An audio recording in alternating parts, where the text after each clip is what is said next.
Hey everybody, welcome in. It is Monday night in East Lansing, Michigan. Jim Comparoni, publisher SpartanMag.com, ready to talk about Michigan State football. Once again, a lot of Michigan State fans, a lot of happy Michigan State fans out there. Got some messages here from SpartanMag.com, the ground message board. We will get to those.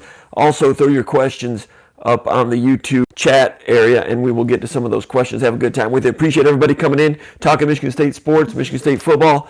Michigan State is, of course, 3-1? Is that what Michigan State is? 3-1 after a 31-10 victory over Northwestern on Saturday in Evanston, Illinois. Michigan State showing some muscle, doing some good things with that. If you have some questions about basketball, you can do that also. Tomorrow's Tuesday. Michigan State will start basketball practice for the season in earnest tomorrow. Izzo has had the players on the court in short sessions allowed by the NCAA at this time of year, and tomorrow practice begins. Midnight Madness is not for another 2 or 3 weeks. I think it'll be the Friday night prior to the Ohio State game. No, it's going to be a home game, the Penn State game, I would think. So let's go to the mailbag real quick. These questions were posted at the Underground Bunker message board at SpartanMag.com. We'll get to a few of them, then we'll get to the questions here in the chat area at YouTube. And again, if you're liking it, give us a thumbs up, subscribe. We appreciate that. Mailbag question number 1. From Lake Fenton, Michigan, 84 Spartan posts, when will we see Chewins and our Curry back playing left tackle? He also asked a 3-part question here. We don't usually allow that, but we'll let it happen. We'll let it slide today. Why does MSU have so much trouble executing screen passes? Question number 3 from 84 Spartan is, based on the fact that Northwestern ran the ball so effectively in the fourth quarter against Michigan State's second-team defense, should we be concerned about MSU's defensive depth? And by the way, one of our great subscribers by the name of Michigan State University took you to task on that third question. It's okay, you guys argued about it a little bit, worked it out, that's fine. Excuse me, there's no cough button on this thing.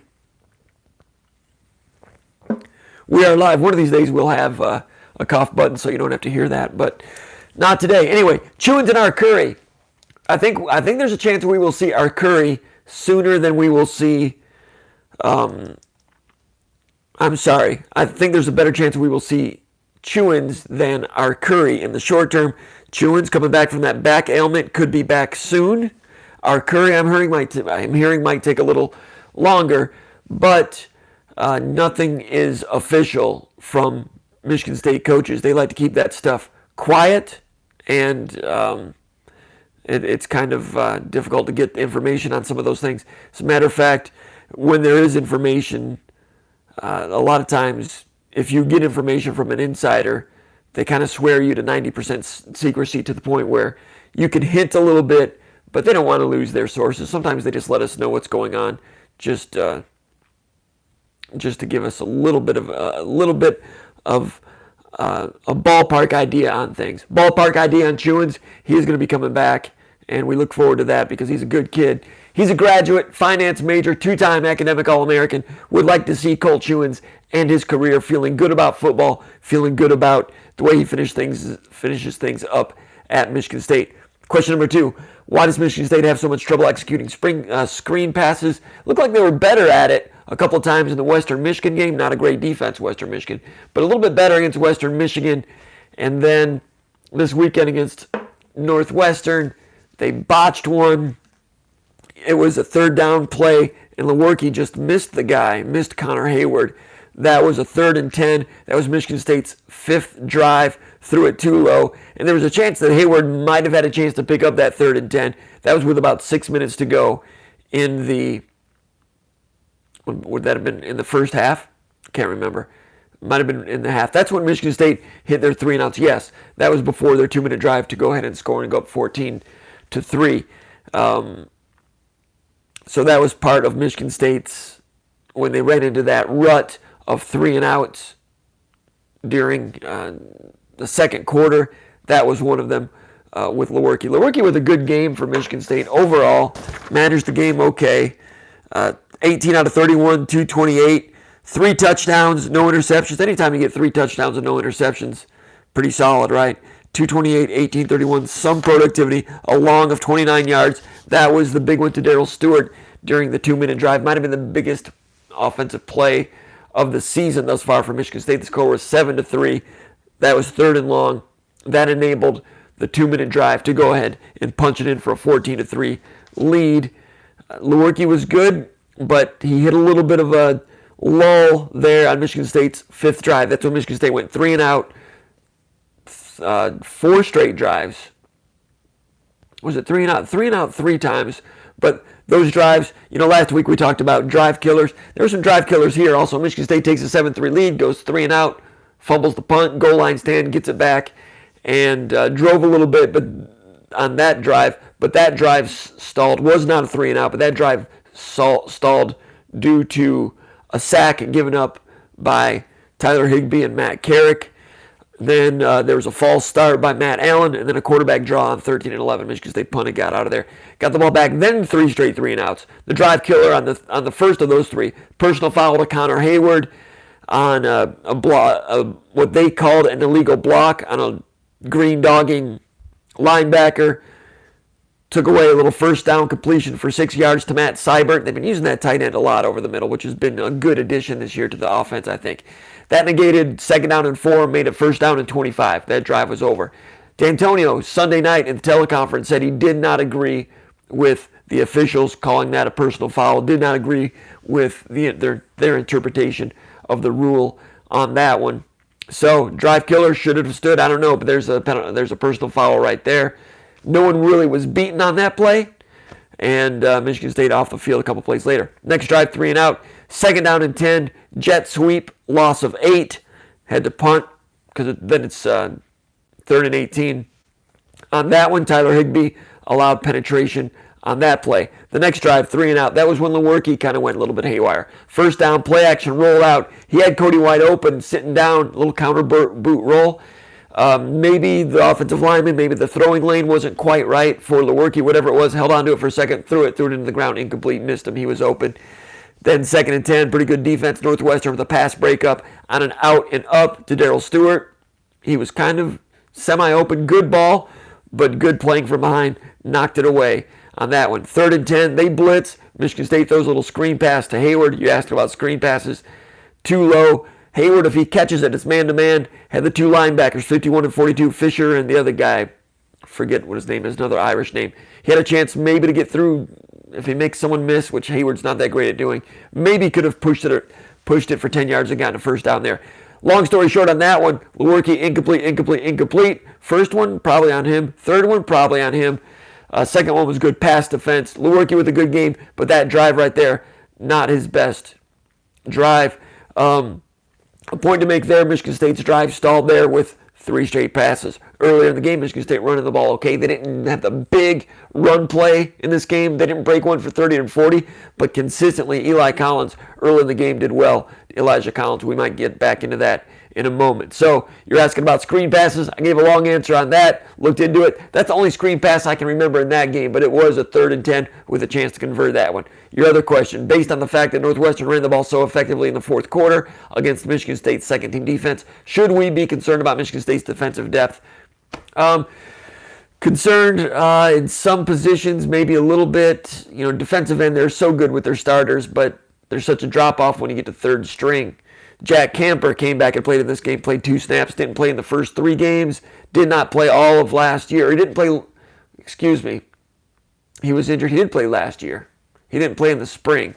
He played, about 8 or 9 games, started against Arizona State, I think it was. A guy that's got a lot of ability. And Paul and I were talking about this in the VCast after the game in Evanston.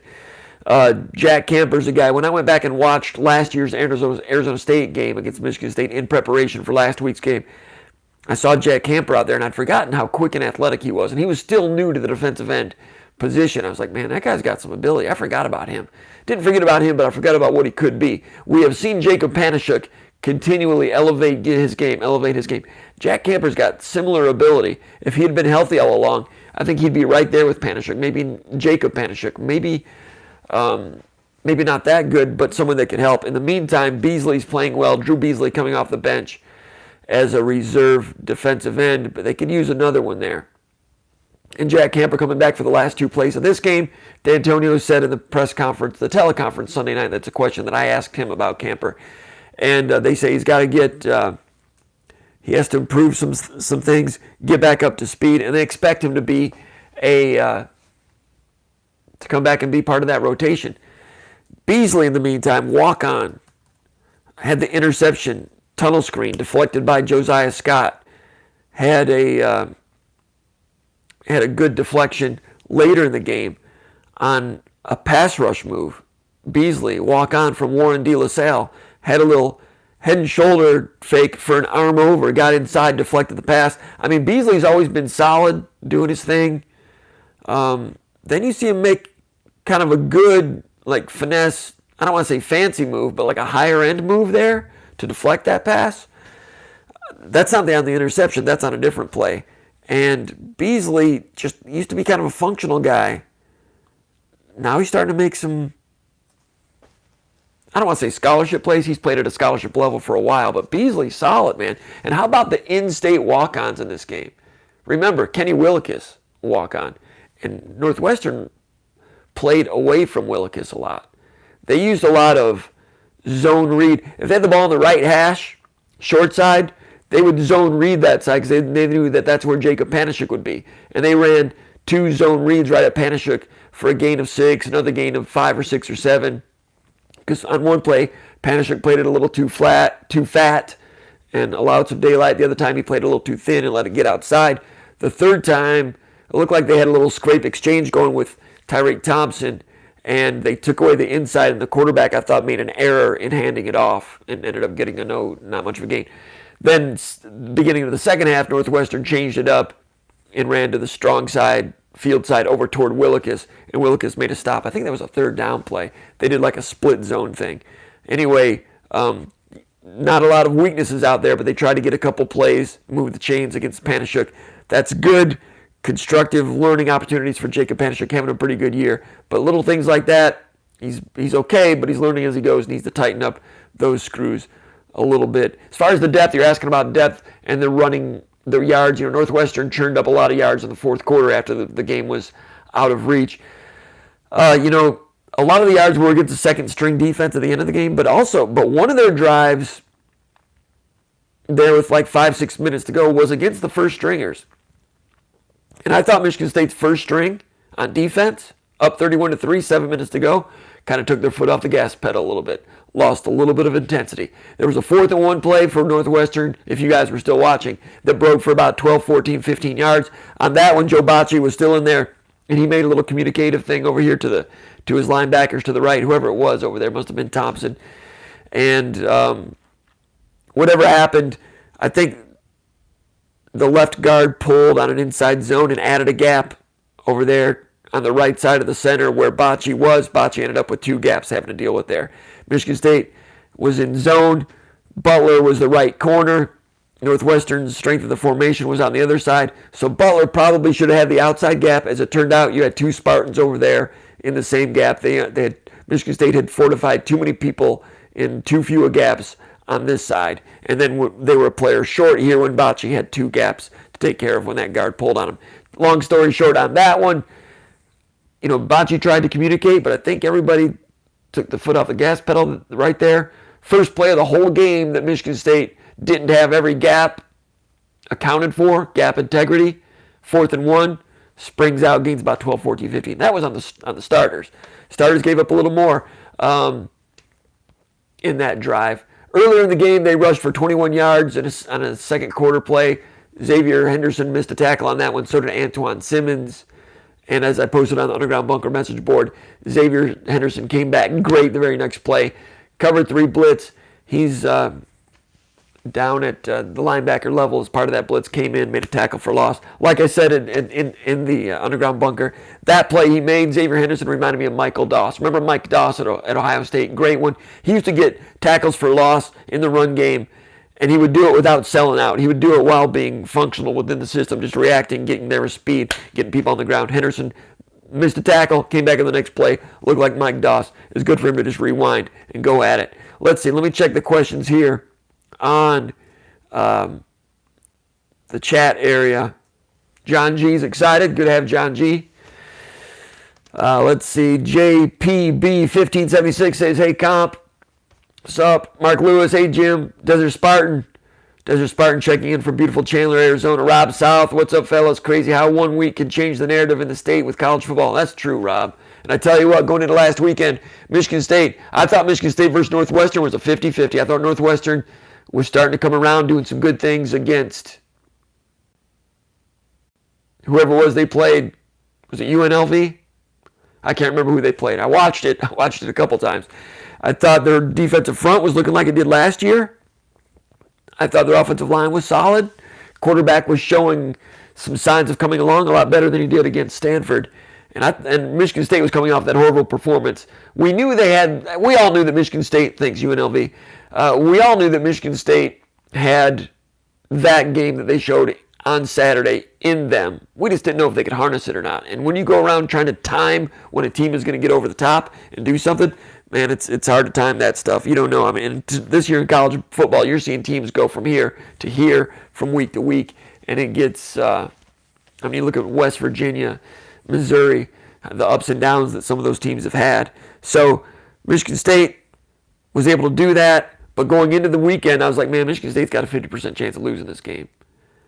And you know what? If they would have had the calls go against them like they did against Arizona State, you call holding on Darrell Stewart on that third down at the end of the half. There is no holding, but shoot, those refs in the Arizona State game, they didn't have to see a hold to call one. They just make one up.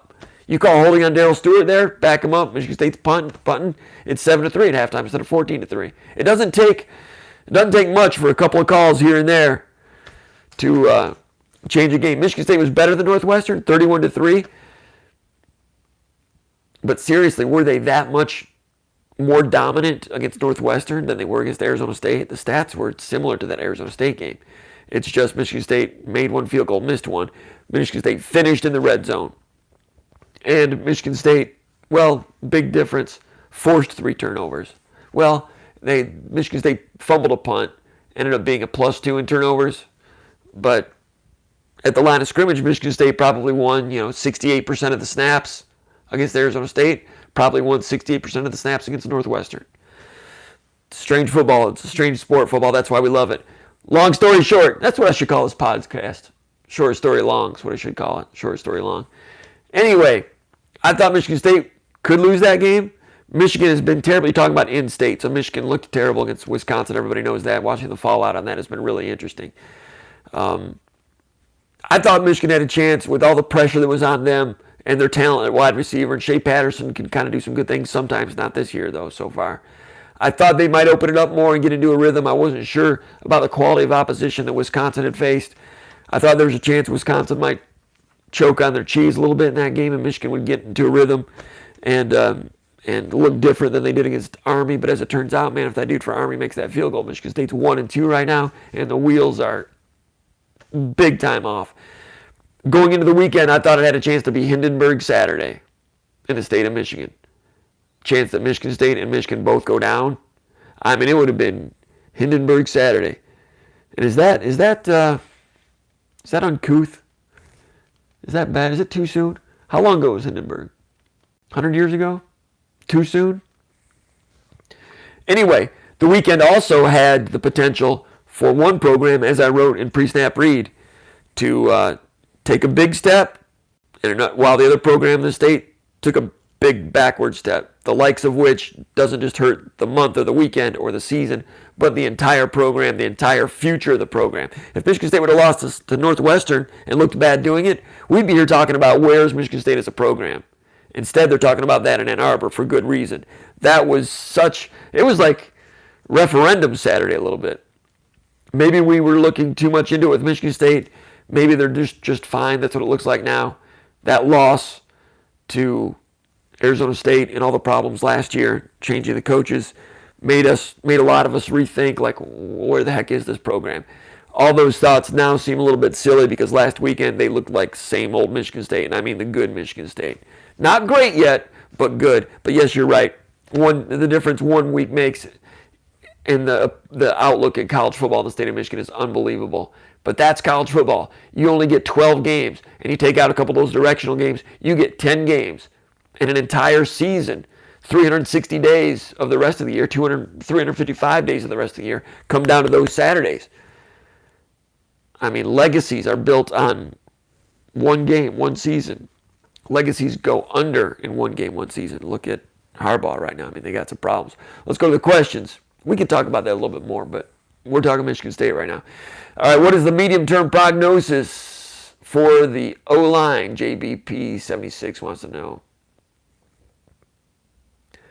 Offensive line, we'll get into that a little bit because that is good. I mean, the astute fans want to talk about, okay, Michigan State won, but more importantly, how's the offensive line looking? A lot of the questions over at the underground bunker pertain to that. We will get into that.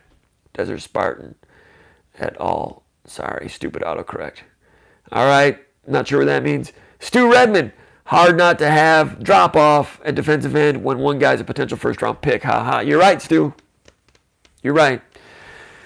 And as far as depth elsewhere in the defense, Brandon Randall is not really getting a lot of traction there. He was in position to really expand his role this year. Hasn't played well. Got beat on a wheel route by somebody. Was it the Western game? In this game, had a gap error. That he was one guy, a second stringer now, whose snaps have decreased. Got in the game and they had like a little, like a 15-yard run, and it went through his gap. And that might have been the play when the guard pulled. No. He had a gap and didn't fill it quite in time. It wasn't like an egregious error, but Tyreek Thompson is there sooner with more force. Tyreek Thompson is playing well, man. I mean, he just improves his game every offseason. When he first came to Michigan State, I'm like, I don't know about his quickness, don't know about his speed, because he's like a big thighed guy that just kind of had average speed. Looked average for a season or two. I'm like, I don't know if he's ever going to have it. And then like going into his sophomore year, I think he like increased his speed by like a half step just because he was learning it better. Then last year increased it by another half step, became a starter and was functional. And then this year, even quicker, never going to be a speed demon sideline to sideline, but he is arriving with force. I mean, bam! He took on a lead blocking running back one time on a quarterback zone read keeper. And he just drilled that running back. I mean, he made that running back hate life. I mean, just jackknifed him. I was like, man, Tyreek Thompson, smart getting there. And when he gets there, I mean, he reminds me of some of those linebackers we've seen at Iowa over the years. That's a great compliment. So Tyreek Thompson looking good. But Brandon Randall get in there, a second string guy, a reserve guy, to your point, didn't help himself in terms of wanting more playing time. Dominic Long gets in there, misses a tackle, compression tackle with Kalen Gervin. I understand Kalen Gervin, young guy, trying to get in there, get some time. That was, I can't remember if that was a pass play, run after catch, or one of those run plays, but they missed a tackle. And Michigan State, with the way they're playing defense, if anybody misses a tackle, it sticks out like a sore thumb. And you can bet when they get into the film room, they hammer that thing because they frown on error. And Dominic Long has looked good on special teams over the years here and there. Has been second string corner for quite a while, but has never quite broken into the playing group. That's an area that if they had a tweak or a little bit of an injury there at safety, the drop off, Trey Person's looking pretty good. Came in, nickel defense, was in coverage on a third down incompletion in the first half. Initially, I thought that he had a pass breakup on that, but looking at it again, the pass was maybe off by a foot or two off his hand, the receiver's hand. So Person did not get a pass breakup on that one. But Trey Person at this time last year was starting. He started about 4 games at corner. Hard-hitting little dude back there at safety, coming in on nickel. Guy with experience, hungry to get some more playing time. That's a good guy to have at nickel. He could be okay at safety if they need it. But you don't want to lose David Dowell and Xavier Henderson right now. They're looking pretty good. Person is a good second stringer. When you've got a second stringer like Person or Naquan Jones, I mean, that's when you're in that, when you're knocking on that door for elite status as a defense. But Dominique Long, missing that tackle, when you get in there and get on the field in mop-up duty, you got to earn some trust there. Didn't quite earn trust in terms of trying to take some playing time from some of those people I just mentioned. Let me check the messages here real quick.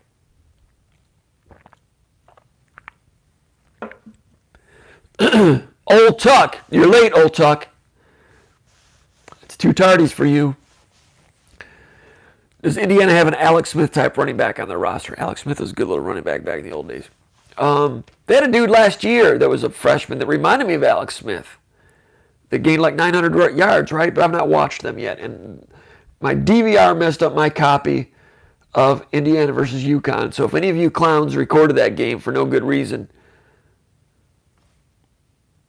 put it up on Vimeo and let me see if I can watch that. Or let me know. Maybe I'll get with you and try to find that. You know, that happened like 10 years ago. I remember back in the VCR days, maybe that was 15 years ago, Michigan State was playing Minnesota, and I was trying to get ready for the pre-snap read, and my tape was eaten. The DVR failed.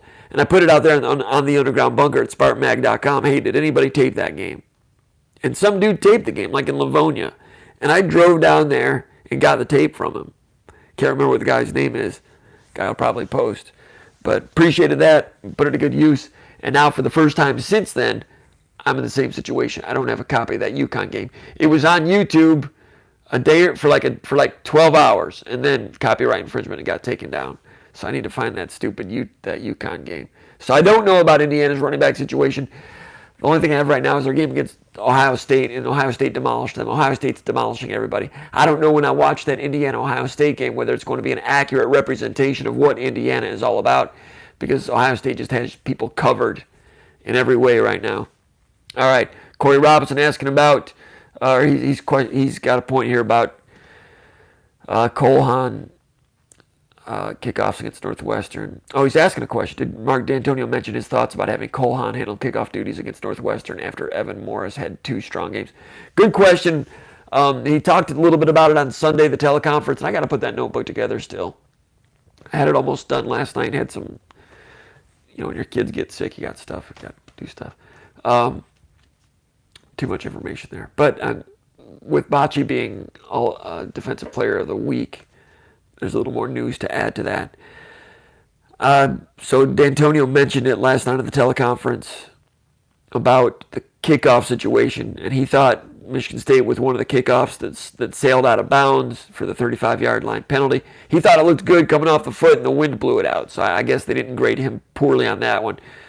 But going back and forth with Morris and Haan, I'm not sure. I'm not sure if Morris,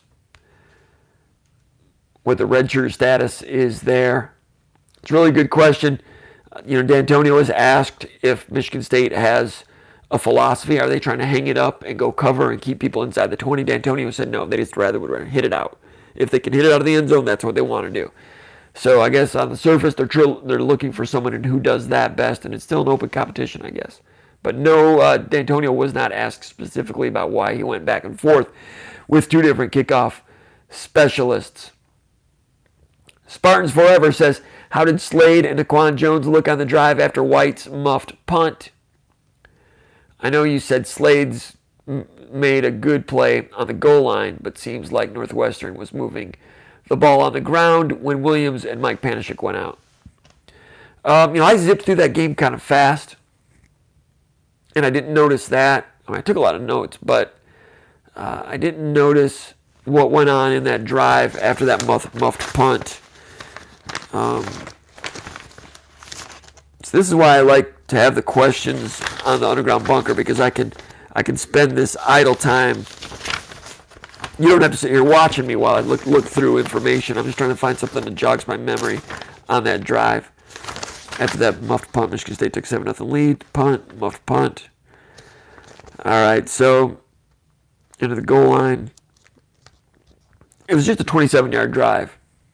They muffed the punt on Michigan State's 27. So Northwestern, after the muffed punt, drove 26 yards. So it's not like they're really chunking Michigan State. Glad I looked that up. I forgot about that, right? 1st and 10, Anderson gained 1. 2nd and 9, incomplete. It's pass interference. That was the pass interference on Josh Butler, which was not a good call. In the VCast, I'd only seen it once. I had not seen the replay yet. And it looked live. Well, it doesn't matter what it looked like live, but you look at that again, I don't think that's pass interference. I think Butler did a good job getting hip to hip with him in phase. Then the hands lit up, so he looks back, and the guy bear hugs him a little bit, and he's trying not to. You saw what happened. That's not pass interference in my book. So that's how they get a lot of yards. They only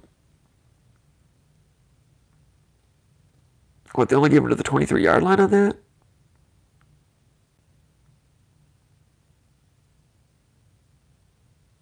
All right, actually, that was a different pass interference. That was pass interference on Josiah Scott.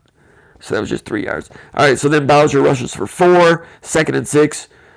Hunter Johnson, the quarterback, rushes for 2. 3rd and 4 to 17. Hunter Johnson rushed for 10. That was the one when Antoine Simmons kind of lost leverage a little bit in zone coverage. Quarterback scrambles out, and they lose leverage on it. Antoine Simmons, hard-hitting guy, did really well earlier in the year. His leverage concepts here and there, he kind of drifts too far. He they used to call over pursuing. That's what happened in the 4th and 13. He went with the receiver too long when he should have passed it off. Good hard-hitting guy. In a lot of ways, I expected him to be better than Andrew Dowell this year. In a lot of ways, he is. But now I've got a little more appreciation for Andrew Dowell because those are mistakes that Andrew wouldn't have been making. Andrew Dowell, earlier in his career, was not nearly as physical as Simmons is right now, or Simmons was last year. But a play like that was the linebacker. You're talking about a quarterback getting out. That's not on Daquan Jones or Slade. So that gets out. That's a 10-yard run down to the 7-yard line. And then Bowser runs 6 yards down to the 1-yard line. That might have been the play you're talking about. On that one, Jacob Panishik did a really good job getting in and getting a shoestring tackle, and then Henderson gets him so that his knee goes down, so that they reviewed the play. He didn't get across the line for. So you saw what happened on that one. Touchdown gets overruled. Now it's 2nd and goal, the 1-inch line. Michigan State has their goal line stand. But looking back through it, you asked about Slade and Daquan Jones. Off the top of my head, I didn't notice anybody losing up front at defensive tackle. Simmons was one of them. So I'm going to say answer is no. Simmons on the scramble was one of the problems there. Adam Burke, Brian Lewerke is quietly having a good year. What will it take for him to get noticed? It's a good point. 3 touchdowns, no interceptions. Let me look up the Big Ten stats right now. Quietly having a good year. He's going to need to get noticed. He had the big play last year, like the Penn State game when he drove them at the end to win a game.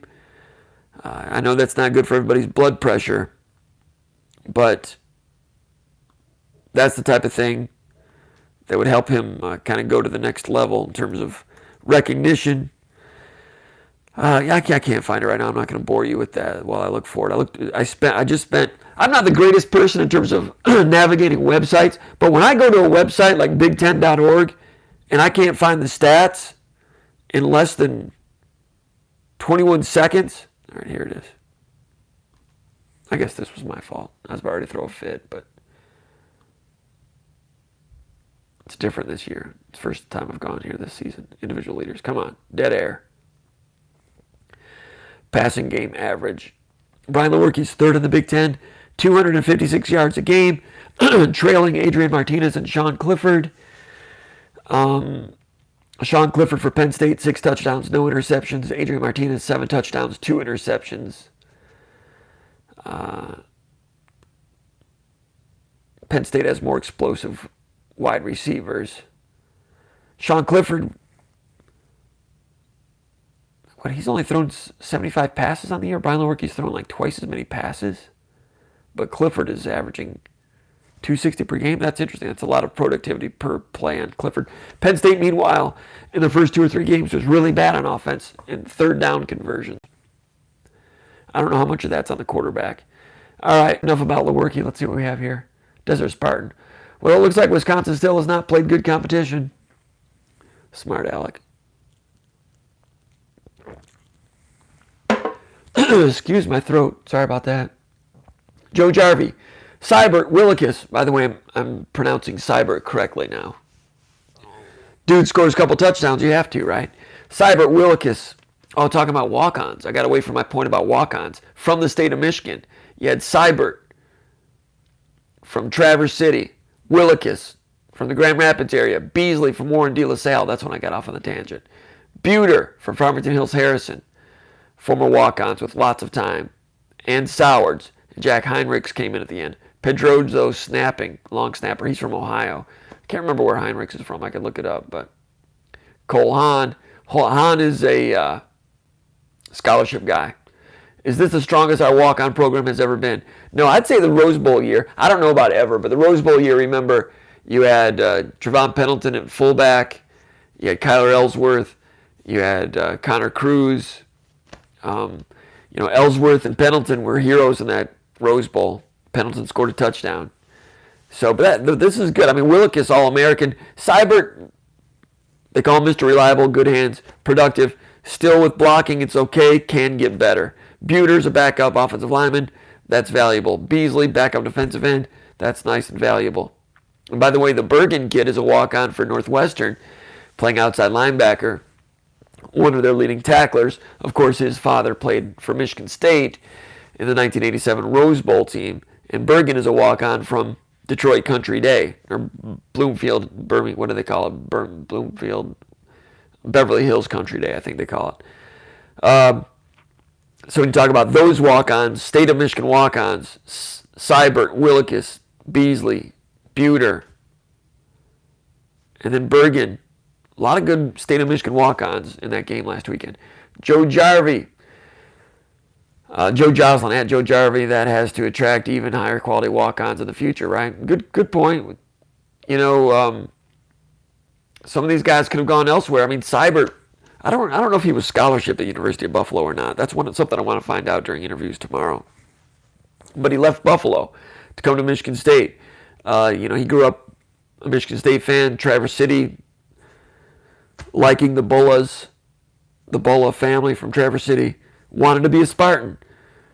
Did it help that Michigan State had done so well with walk-ons previous to him? I don't know. I mean, the walk-on thing goes back to guys like Blair White, borderline team MVP type of guy. And there have been a number of them, of course. So, can't hurt when you're going in state. And there's a lot of players in the state of Michigan that get overlooked. There's good walk-ons in the state of Michigan. The state of Michigan is not great for high school talent. It's pretty good. It's not great. But the thing is, there's a lot of overlooked players because in order to go to watch guys in Traverse City or Muskegon or Grand Rapids, I mean, you got to go there to get there. There's lakes. You got big lakes. And nobody's coming up. The University of Saskatchewan's not coming down to recruit Traverse City. There's nothing to the north, not much this way, not to the east, not much to the west. In that peninsula, the lower peninsula, there's some decent players in there, and they don't get recruited much because coaches from various places don't pass through here. They pass through Ohio. They pass through Georgia like crazy. They don't pass through Calhoun County. You know what I'm saying? Meanwhile, that's part of the reason why if you are at the GLIAC level and you are the best in the state of Michigan at evaluating networking, player development, you can be a national champion contender. Look at Ferris State last year. Look at Grand Valley State those years with Brian Kelly. If you're the best at that level in the state of finding those leftover players, you can do some damage. Let's see, DMC, aka Spartan Teacher, wants to know, Sparty Teacher, that's my guy. That's the guy with, he's got the hat on, the kind of the Union North Civil War reenactor guy. Appreciate everything that he posts on the board. He's a good one. Sparty Teacher. I lost your question. Sparty Teacher. Are you a Schreiber too? Did I talk to you about that? Give me a thumbs up if you're a Schreiber. That's a hometown thing. Sparty Teacher wants to know if you think Brandon Soward should be the punt returner now, as I do. No, actually that's DMC. Oh, that's the same guy. Great question. Brandon Soward's another walk-on. Bless his heart. Decent job as a punt returner a couple of years ago. Not so good last year. I don't know if he got into a little bit of a mental rut or whatever, but lost confidence in terms of running and fielding those punts. So many of the punts hit the ground, rolled forward, lost negative yardage that way. Became a guy that Michigan State fans lost a little patience with. The green-white game. Was it the green-white game or the bowl game? I think the green-white game. Let a touchdown go through his hands. Last year in the Northwestern game, dropped a touchdown pass. This year we didn't see him for 3 games, right? Cody White fumbled a punt, lost it, fumbled another one, then Sowards went in. And Sowards looked a lot more aggressive fielding those punts, turning it into some yardage. So fielding those punts in traffic on the run, saving the bounce and the negative yardage. We've always said that's one of the great things that Gary Scott used to do back in the late 90s. But Sowards looks better at it than he used to. So if he keeps looking like that, yeah, that's your punt returner. Let's go back to the questions over at SpartanMag.com. MSU66 from East Lansing says, I noticed that Michigan State has been off and on so far this year. Off against Tulsa, on against Western, off against Arizona State, on against Northwestern. Also, there seems to be a lot more personal celebrating, showing off, as I call it, on first downs, touchdowns, sacks, etc. So my question is, do you think there's a chance that this team's character is such that they don't deal well with success and need to be inspired by failure to perform up to the capabilities? I don't know if it's all connected, but anything that can happen with player egos such as they are these days. So, long question. I was actually impressed at Michigan State when they played so well in stretches against Northwestern, but no trash talking, no chatter, no showing up of each other. There was good respect on both sides. I'm old school. I like it when the game is played that way. No extra chippiness and hard hits and everything. It was good football. I thought that was great. I'm not seeing the showboating and the things you're talking about. True, Michigan State's been off and on. True, they were off in some regards against Arizona State. And yes, I do think I think that was part of the reason that Michigan State really dialed it up on defense at a couple of positions. I thought Joe Bocci, I think there was a mistake. A lot of players made a mistake on that 4th and 13 play against Arizona State, and I think that he drifted too far deep. He just made a great pass breakup on 3rd down. And he's a winner, and he's got a lot of will. And he always plays well. But in this game against Northwestern, I thought Bocci was hitting even harder and closing with even more quickness. And what are the reasons? What are the motivating factors? I mean, he was dialed up to 100%. You always want to be 100%, but it's hard to get there and stay there. But his will was so amplified in this game. And I think it's because of that 4th and 13 play. And I don't think he graded out great on that play. It's not all him. Others also. More so, Josh Butler turning and going, sinking too deep in cover 4. And Antoine Simmons also took his receiver too far. A lot of the guys did. And D'Antonio said, here's another tangent. D'Antonio said in that 4th and 13 that there was a spy, and someone didn't spy. He said that right after the game. He didn't repeat that in the teleconference or in the press conference last Tuesday.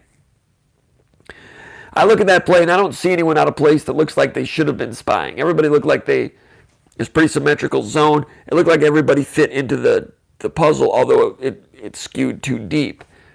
Usually if somebody's supposed to spy or somebody makes a mistake, you can see the structure of the rest of the defense, and then where somebody else made, that's the guy running around with his finger on his ear. That's the guy that made the mistake. You didn't see anyone like that. So who was supposed to spy? D'Antonio thought there was supposed to be a spy. Anyway, in this game against Northwestern, there was one play in which Michigan State dropped 8, like they did in that 4th and 13, rushed 3, but then Raekwon Williams dropped back and spied the quarterback. Did they want Raekwon Williams to spy the quarterback on that play? I don't know, but it crossed my mind.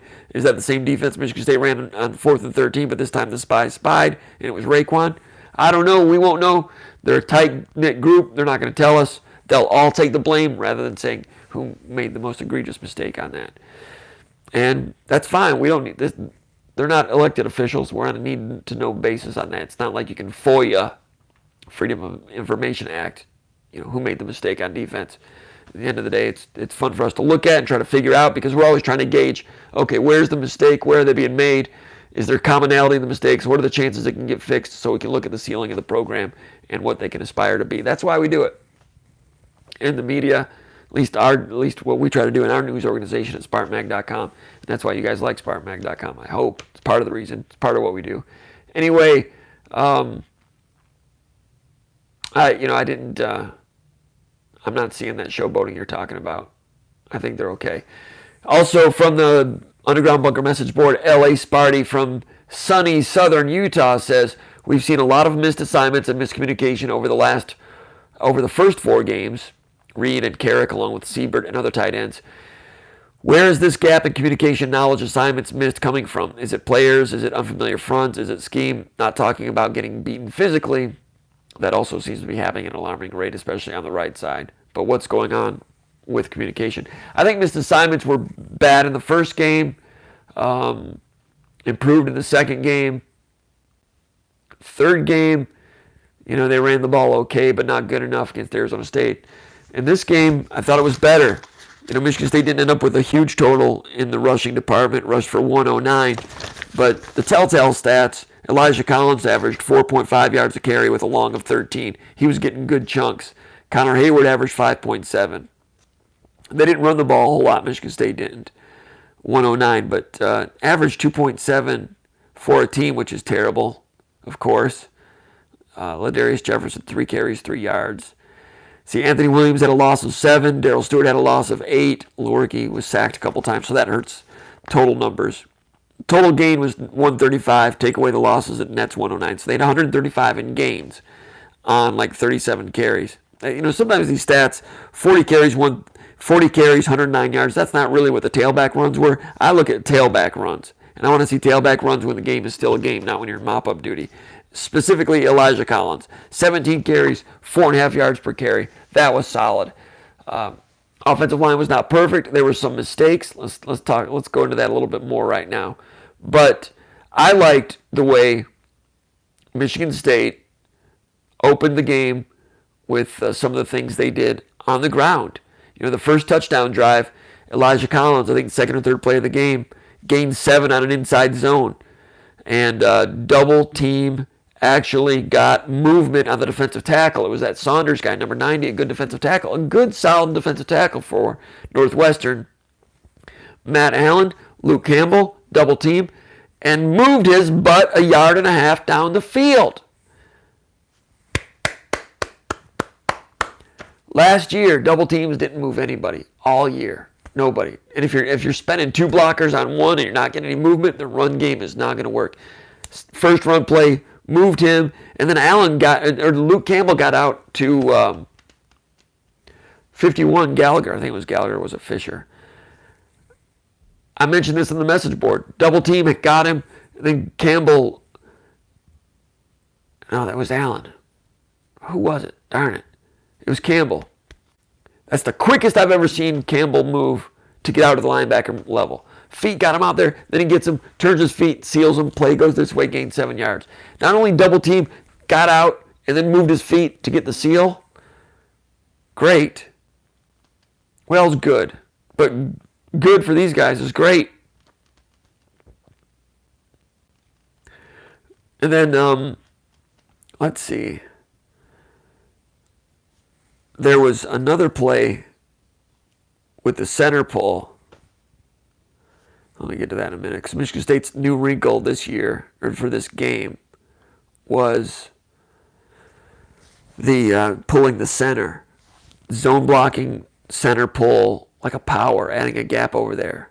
Every week Michigan State does something a little bit different in the run game, and they do it like 7 times.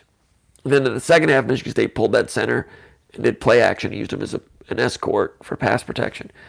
When you talk about being well tied together, that stuff was well tied together. Gain of 7 on the first. Carrick had a good seal on the nose guard. Campbell got out. I had my plays backed up. The first run play, gain of 7. See, on that opening drive, Collins had a gain of 7, and then a 5-yard touchdown run. 3 carries, getting into 19 yards. Had another one also. All right, no, that was in the next drive. That first run play, Carrick at right guard, who struggled in some aspects of this game. First play, good seal on the nose guard. Campbell got out to the inside linebacker, cut him off. Jordan Reed got out to Fisher, cut him off. That was with the center pulling on that one. That was with the center pull. Did that in the first run play of the game, so they're getting that established. So, Campbell getting out on that one. Okay, yeah, they're running to the right. It was like a zone to the right. Campbell's the backside guard. That wasn't a double team. Double team came a little bit later. That came in the second one. I'll get to that in a second. This is why this is important. Campbell quickly getting out to cut off the backside linebacker. Quick movement, sealed him. Great. So it wasn't a combination block on that one. But quickness. On that one, the center pulls. So Gallagher and 42 Fisher, very good. Gallagher, that's his name, right? Number 51. Gallagher led the Big Ten in tackles last year. These guys are really good with film, really good at seeing what your keys are, what your tendencies are. They're really good at knowing your tendencies, reading the keys, reacting right now. Yeah, Blake Gallagher, number 51, led the Big Ten in tackles last year. So Michigan State comes out, they run zone and pull the center. They've never shown that. So Gallagher freezes because it gives him a little conflict. He doesn't have a key on that. And while he freezes for just that much, just that long, Luke Campbell, with that quickness I'm talking about, the quickest I've ever seen him move, gets out, seals him. Because that Gallagher's reading, that's not on film. Too late, blocked, sealed, footwork, out, gain of 7. It's beautiful. Beautiful because it was a new wrinkle on the first run play, 7 yards. Then they got to go over there. They did it 3 or 4 more times. Not every single time. They sprinkled it in. Northwestern works out at halftime. Michigan State comes out in the second half, show it, and then they pass out of it. It's good stuff. All right. So point is, early ground game. First run play, Eli Collins, gain of 7. Maybe the next play, gain of 7. That was the double team. Matt Allen, Luke Campbell again. That's when they moved Saunders, number 90, 2 yards off the line of scrimmage on the double team. Then Allen combos out to the middle linebacker, Fisher. And Fisher managed to make the tackle, but he was downstream, gain of 7. Looking like an offensive line, gentlemen. Double team movement. And this is not a terrible defensive line. Now, I know Wisconsin's going to put a hole in Northwestern. You look at Northwestern's schedule coming up, they got Wisconsin, they got Ohio State, they got Penn State. They've got a gauntlet. They're going to lose some games here. They're going to lose some games. They're not going to look good. But that defensive line is a good, solid Big Ten defensive line, and they got movement on the double team block. Then the inside zone 5-yard touchdown run to go up 7-0. I talked about this on the Underground Bunker after the game. Again, Campbell and Allen, double team block. And Allen then comboed out to Fisher. And he sealed Fisher. And he stayed on him. And he sustained. And on the double team block, Allen was on the defensive tackle. And he sustained. He just kept blocking, getting his feet there, kept blocking. Now, why was it important that they sustained? Because Eli Collins didn't go down. Inside zone, remember, he's waiting, second effort, third effort, fourth effort. Then he gets the free touchdown. That's great, second and third effort. The reason he was afforded an opportunity to have a second and third and fourth effort is because those linemen sustained. And Fisher, one of the great things about him is getting off blocks. Didn't get off that Luke Campbell block. Great opening drive by Luke Campbell to go up 7-0. All right. So Michigan State establishes that ground game. Second drive, first play of the drive after the goal line stand. Okay? Because Michigan State stops them, fumbles a punt, they get the ball back. Goal line stand, Michigan State has the ball back now. First play, gain of 8. Elijah Collins again, accelerating through daylight. Matt Allen, Luke Campbell, again, sustained blocks. Northwestern players who are so good at getting off blocks didn't get off these blocks. Matt Allen out to the inside linebacker, controlled him. Campbell stalemated Saunders this time. Higbee with a chip block on the defensive end and also got a piece of Fisher, gain of 8. Now, I can't remember how that drive stalled, but the point is, Collins on his first 4 carries, 27 yards. Man, I mean, they didn't gain 27 yards rushing the whole game last year against Northwestern, did they? Great job establishing, very much overlooked. And he never had the big one, otherwise his stats, usually you need that big 40-yarder, so they also need to have 130 yards, and it looks like a bigger day. But consistent. Elijah Collins, good offensive line play right there. In terms of negatives, so overall, pluses on the offensive line early, pluses for, let's go pluses and minuses for the whole game. All right, we're running out of time here a little bit. Eli Collins in the run game, progress. Run blocking, double teams, progress. Luke Campbell, quick feet, progress. Matt Allen, some of the best football I've seen him play, progress. Offensive minuses, Higbee had about 3 negative plays. Reed allowed a sack, Higbee allowed a sack. Higbee allowed that, got beat on that jet sweep that stalled a drive for a loss of 7 on Darrell Stewart. Higbee also gave up pass rush heat on the quarterback on the touchdown pass to Cody White to go up 14-3 before the half on third down. Got beat on that one. Real good job by Lewerke. Had 3 receivers over here to the right. Took the snap, looked over there, moved the safety, getting heat, facing the heat, staring down the barrel of heat. Touchdown pass, Cody White. Cody White worked open on a little outcut there. The play before that, Cody White was well covered. They didn't hook up. I'm not sure why he was so open that time, but good job by the quarterback on that one. One of Lewerke's better plays. So that's offensive pluses and minuses that come to my head right now, just some things I scribbled down here. Defensive pluses. Bocce was great. Is it taking this long for us to mention Joe Bocce? You know, D'Antonio mentioned this. You probably saw this, that Joe Bocce graded out with 53 production points on defense. D'Antonio said he's never had anyone grade out that high. And he's talking going all the way back to 1995 when they started grading out players with defensive production points, a system that Nick Saban brought to Michigan State.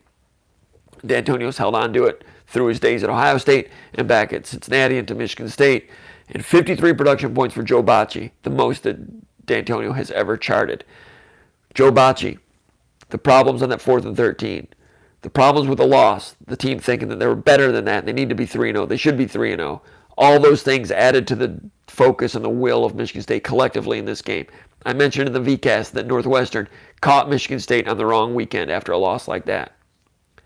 Bocce headed that charge. He's always 100% guy, but he went 101%.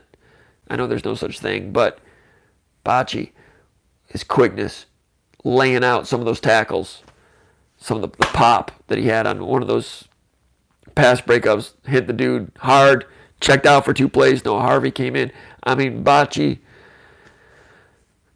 the dedication for him, the will, the motivation was all team-oriented.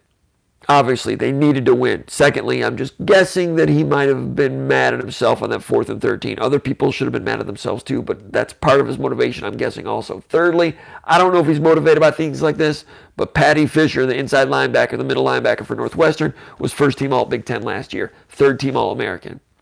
You watch that game, Patty Fisher's a good player. But there's no question who the best middle linebacker on the field that day was. And I only need one day. I'll say right now, Joe Bocce is the best middle linebacker in the Big Ten. Motivation was sky high.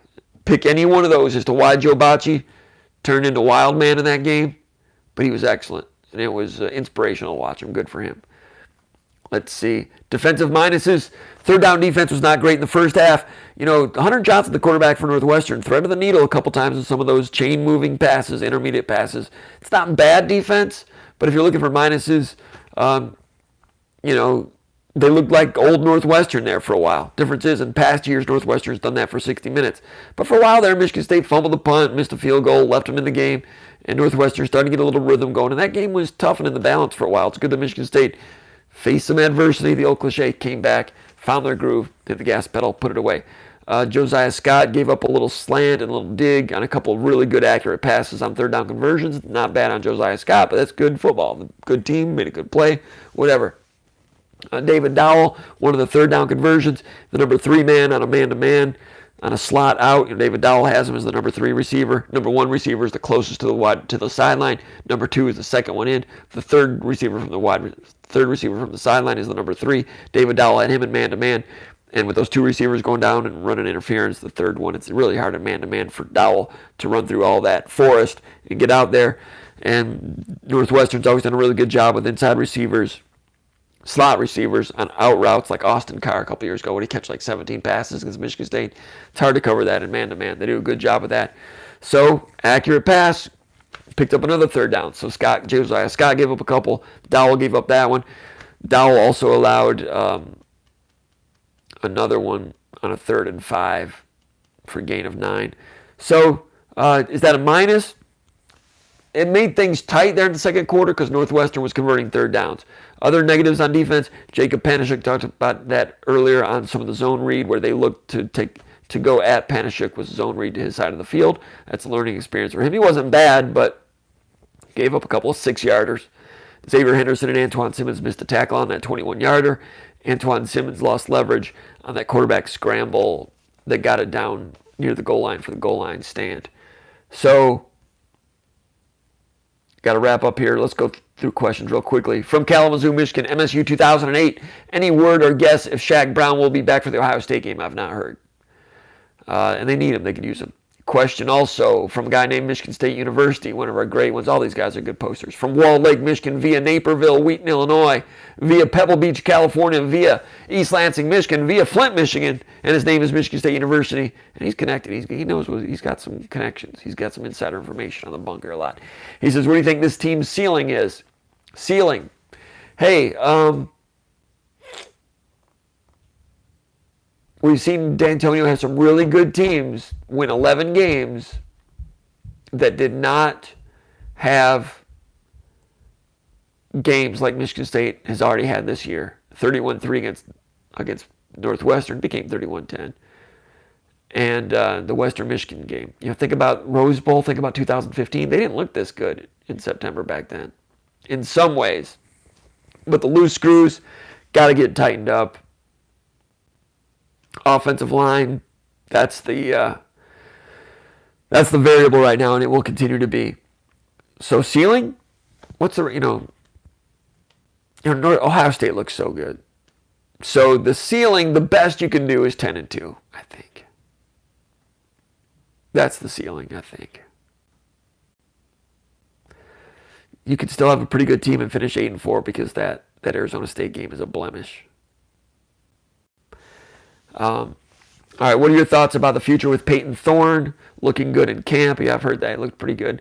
Collins looking very good in games. Now, they say Peyton Thorne looks good, and I've seen a little bit, but remember, we heard that Rocky Lombardi looked really good as a freshman, too, and then when it was his turn, there's a lot that still needed to go there. So, we pump the brakes on Thorne, but you hear good things about that. Peyton Thorne looks good. Elijah Collins, a freshman, looks very good, according to you. Freshman offensive lineman coming along. J.D. Duplain, Devontae Dobbs, Nick Samac. Haven't heard much about Spencer Brown yet. I thought that it was going to take him longer. Barnett and Mosley looking okay at wide receiver. So you're excited about the future. The defense will be good in a few years because it's Michigan State. That's what he says here. Michigan State University is saying this. I've seen a few years since... the defense will be good, but it's been a few years since I've seen this much promise out of our young offensive guys. Maybe they won't be great in 2020, but 2020, 2021, 22. Good points. Good that you're optimistic. I got to wait and see. But you made some good points about some of those young offensive players. Anthony Williams, throw him in there also. Trenton Gillison getting into the mix at tight end. Haven't seen Brandon Wright yet. He'll probably redshirt. All right, question from the Western Mountains of North Carolina, a gentleman by the name of 13BC9FC. And he said, by the way, that stands for how many national championships Michigan State had when he became a Spartan Magger. Okay, so 13BC9FC. I don't know what 13 and 9 means. I don't know what that means. You're talking basketball championships or all sports? I don't know. Question, he says, when is your prediction for when we will get each injured lineman back? Prediction. Chewins by the Ohio State game. Arcuri after that.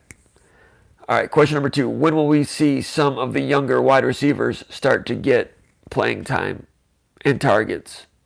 We need help at wide receiver, he says. Younger wide receivers starting to get playing time and targets. In terms of snaps, Julian Barnett had 8 snaps in this game. Caught a pass in some traffic, took a little bump on a little sit down against zone. He's got 2 receptions, doing some good things. Larice Nelson got 8 snaps also. So Barnett and Nelson ended up with the same number of snaps. Cam Chambers got in for 7 snaps. And that's about it. Jazz Watts got in for 3 snaps. He's the next guy in. And Brandon Soward's got in for 3. So Trey Mosley, D'Antonio keeps saying, is close and in the mix and will be a factor at some point. So when are they going to be back in? When is that going to expand? I don't know. Darrell Stewart is doing well, but he is using a lot of fuel. He's got 30 receptions. That equates on progress or on track to getting 90 snaps. That would be a school record for Darrell Stewart. Probably won't continue, but that's that. Let's see. Jizzy 2323 from Winnetka, Illinois, also asking about Larice Nelson. Larice Nelson, he played more last year, didn't he? And he's a guy that would play some slot in case Darrell Stewart needed a relief, but not playing as much. That's got to be... That is a Brad Salem. That is looking like that's a Brad Salem. That's one of the impacts he's had on the offense. A lot of the other changes are very easy to see. But in terms of using a smaller number of wide receivers for more snaps, That's a change from what we previously saw. So you're seeing guys like Cam Chambers and Larice Nelson out of the playing group. The only way I can interpret that is that's a Brad Salem thing. So far, the offense has been doing okay. We will see what happens if those guys, Stewart, Cody White, CJ Hayes, if they can continue to take their games up a level. He asks also about Ernest Sanders, the wide receiver from Flint, who's committed to Kentucky. There's some scuttlebutt that Michigan State might be getting back involved with him. Was Sanders the guy that didn't have that great of a junior year last year? There's one of those wide receivers that I forget things too quickly these days. I thought that Corey can probably, I'm sure Corey can answer that. He might be aware of it. Let me see this. I'm looking for the top 15 to load here, the top players in the state of Michigan. Wide receivers, Rashawn Williams still looks good. Malik Carr still looks good. I'm just looking at wide receivers here. Rahman Yassin from Walled Lake Western, committed to Northwestern University. I like him. Fitzpatrick, committed to Washington State. Big guy with some size. I like him. It's DeVell Washington. He was the guy that had the poor junior film. Ended up committing to West Virginia.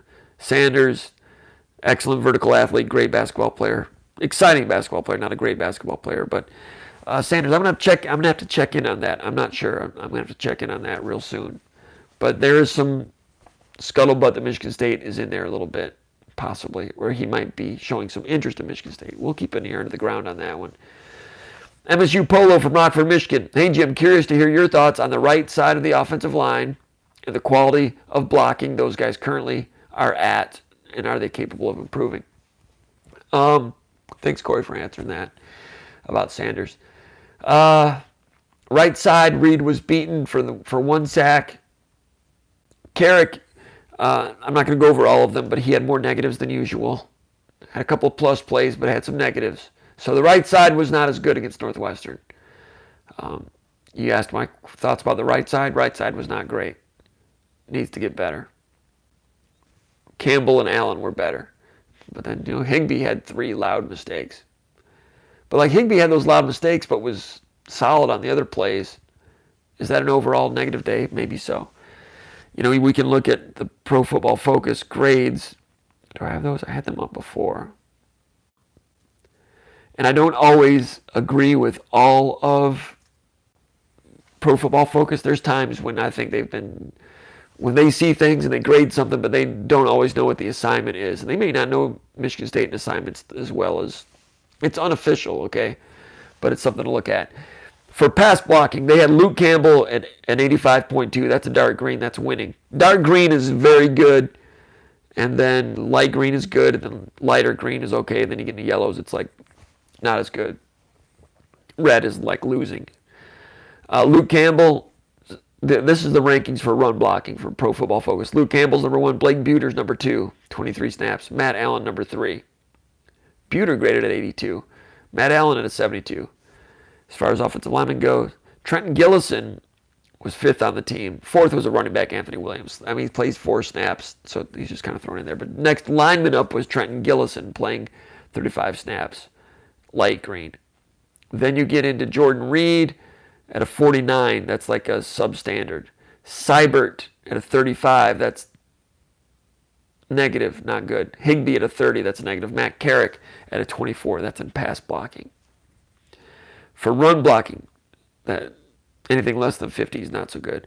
Run blocking, Luke Campbell, again, number 1 on the team at a 79. It's a dark green. He's the only one with the dark green. CJ Hayes, run block, number 2 on the team. Now, CJ Hayes was called for holding down to the goal line on that one play. I think that was the drive when Michigan State missed the field goal. That one was outside of the TV thing. I'm sure he did it, but I didn't really get a good look at it. Matt Allen, number 3 in run blocking at light green. Cody White at a 63. So Pro Football Focus had C.J. Hayes and Cody White and Darrell Stewart all run blocking well. Jack Heinrichs, 4 snaps, did all right.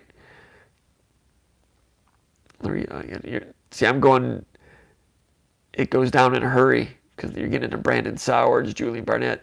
Samac, 4 snaps, he's like a yellow. J.D. Duplain, 7 snaps. He's a yellow.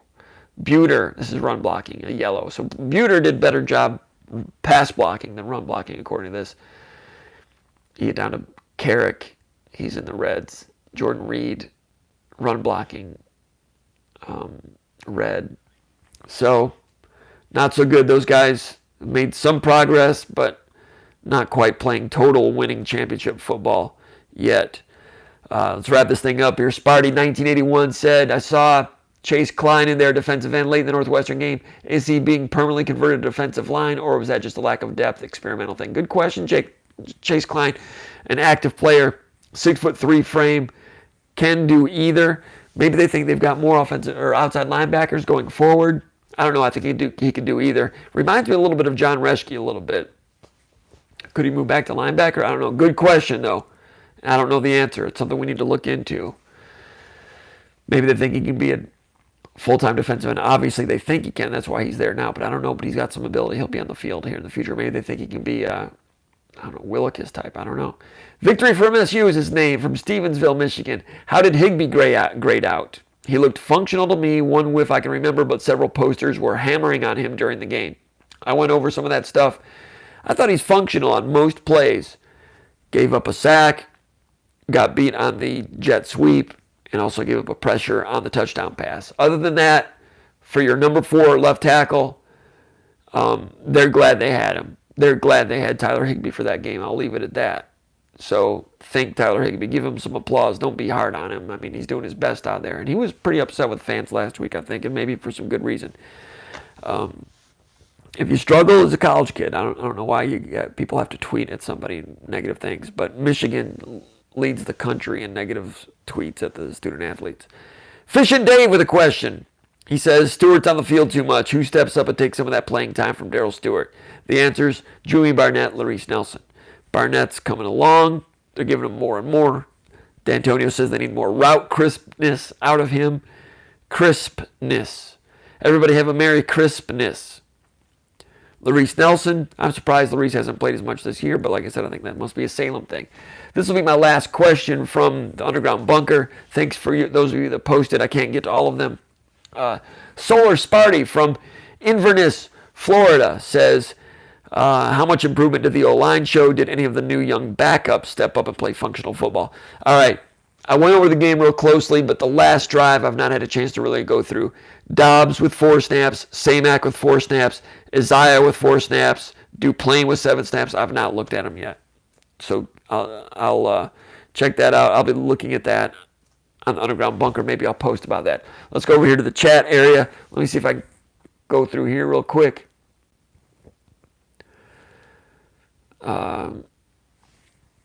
Joe Jarvie saying that's 10 walk-ons and former walk-ons getting game time Saturday and making a difference. That's right. Michigan walk-ons too. A lot of them. Most of them. You know, Michigan State does a good job with walk-ons from Ohio and Illinois too. Not many from Indiana. All right.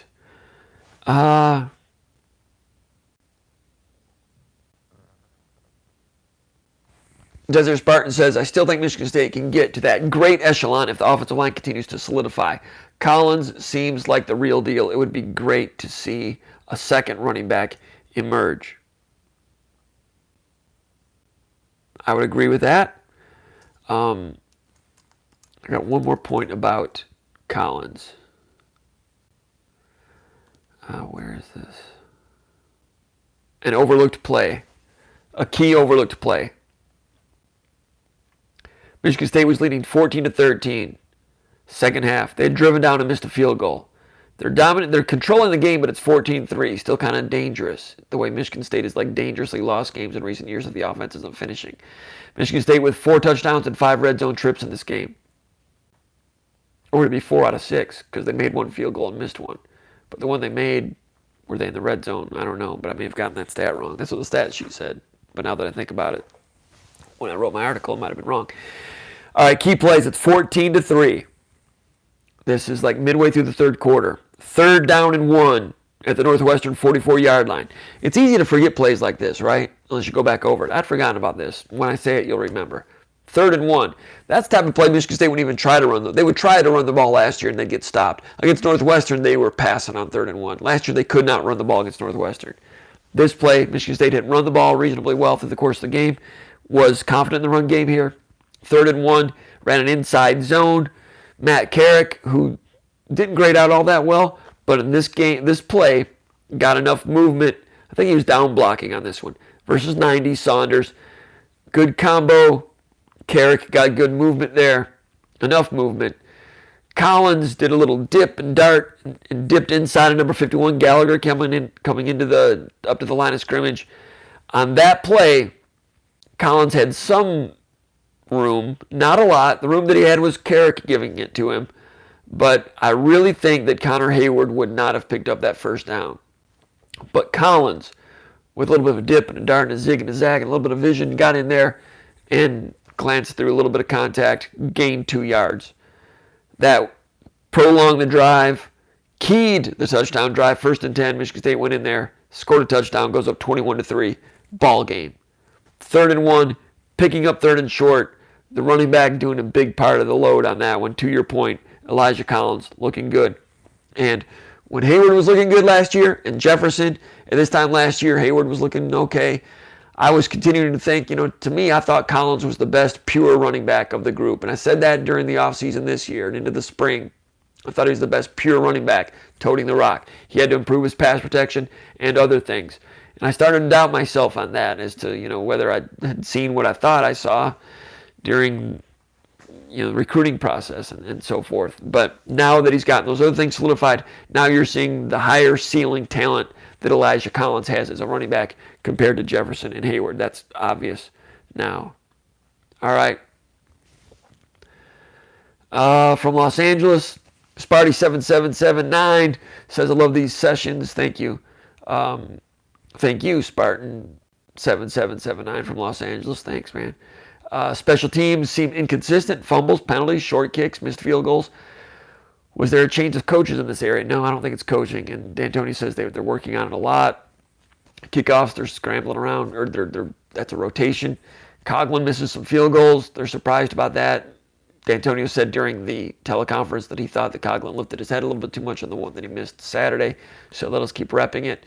Cody White looks like he's okay returning punts, then he fumbles one, I don't know. I've never had a good handle on trying to analyze special teams. Thanks to Spartan Forever for your kind thoughts. Appreciate that a lot. Doors fan, you're late too. You're tardy. Doors fan, he's got his Jim Morrison picture. Doors fan 91's probably saying, I don't feel tardy. Van Halen, I know. All right. Any thoughts on Brandon Randall not playing as much as in the past few years? I went over that earlier. I didn't know you asked about that, but when he's getting in there, he's not as assignment sound as he needs to be for a guy that's trying to get more playing time. Seth Foreman, where do I get that t-shirt? SpartanMag t-shirt. We're looking into that a little bit. We're looking into that. This is not the exact logo that you see at the website, but I've had a lot of emails about that. We're looking into that. Thanks for asking, Seth. And if I get some made, I gotta get my guy Corey Robinson some of those pictures, some of those t-shirts too. Appreciate the work Corey does and Conan Dyke. Everybody, the whole cast, SpartanMag, including Rico and Rico. They're always leaning on me about shirts. And the Rivals shirts, the Rivals.com shirts, we used to be able to go buy those for our guys, but it's just not like, they're not as readily available. Anyway, Nick Harrington, how about Seibert, sorry. I probably spelled that correctly, but anyone who I can't remember being impressed with, but anywho, okay, with an MSU tight end in a while. Now, was that because he proved better than Dotson, or was Dotson injured? Dotson was injured. Dotson's better. They call Seibert Mr. Reliable, so he's reliable catching the ball. Dotson's a better blocker. Dotson's not a great blocker, but he's a better blocker than Seibert. But Seibert is better now than he was a month ago. And appreciate talking to that kid after the game, man. He was just so humble, and he felt so good about having made that kind of an impact on a big, important football game. 2 touchdowns. He was talking about when he decided to leave Buffalo, it was the biggest decision of his life. And he said he prayed about it, and he wasn't sure. And now he's obviously now he's sure. And he was chasing a dream. And what the Michigan State thing was, like we said earlier in the podcast, he grew up having a lot of admiration for the Bulla family and all the Michigan State stuff. And he aspired to play at that level. Came to Michigan State. I'm still not really sure about the communication. Did he reach out to Michigan State? Did Michigan State reach out to him through the Bullas somehow? I know Michigan State at the coach level can't reach out that way, but hometown kids will do that sometimes. D'Antonio said something interesting on Sunday during the teleconference. Last year, Seibert moved to defensive end. He indicated that Seibert wanted to move to defensive end because he felt that was the best way to get on the field because there were some depth problems there at tight end or at defensive end. Played defensive end last year. Things didn't shake out. Didn't get on the field at defensive end. And D'Antonio made it sound like Seibert was wondering whether he should play another year. And according to what D'Antonio said Sunday, if I heard him right, D'Antonio said, hey, hang in there. There could be an opportunity for you at tight end. Hang in there, hang in there. And he hung in there, and became the number 2 tight end. Heard some good things about him. Didn't look so good in the opener. Probably a little nervous, right? Better against Western. And then the game against Northwestern. Key player. Got to feel good for him. That's college football. Rick Nash Tillison has not been targeted for a pass yet. Any thoughts as to why? He was billed as a high-level receiving tight end. It's a great point, Nick. Rick Nash. Is that a pro wrestler name? Tillison, coming out of Pickerington Central, was very much a receiving type tight end, split end type. And he can catch the ball, and he can threaten the seam. Haven't seen it yet, but it's coming. It's not as if they're keeping it a secret or anything, but some of these things they're doing with tight ends, they're throwing a lot of these little like delayed release over the middle passes to tight end. They're really featuring it a lot. And I mentioned that in August during camp coverage at SpartanMag.com that Michigan State was using tight ends more in the 2 scrimmages. Dotson told me that. And I think we're the only ones that really had that insight on the tight end situation being used more. And you're seeing that coming to fruition in the regular season. Michigan State using the tight ends more. It's only a matter of time before that spills over to Gillison. That's coming. Chris Martinez, is Higbee the long-term plan at left tackle now with Jarvis out? Long-term, that's a great question too. At some point, Jewins is coming back. At some point, Arcuri's coming back. I think long-term, second half of the season, if his back is okay, Jewins is the guy. He's going to be coming back pretty soon. Maybe not this week. I don't know. But when he comes back, I think there's a good chance Jewins becomes the left tackle for the second half of the season. What percentage of Jewins is Jewins going to be remains to be seen. Higbee's okay, but they won with him. He was functional last weekend. He's valuable. Like I said, they wouldn't want to have played that game without him. It was good for Michigan State to have him out there. He contributed greatly to the win. But long term, I got to believe it's Jewins. I think Jewins is closer to coming back than Arcuri or Jarvis. It's just a matter of when, and they're not going to tell us when on that one. Spartans forever. Who is more likely to run on MSU, Wisconsin or Ohio State, or both? Probably Wisconsin.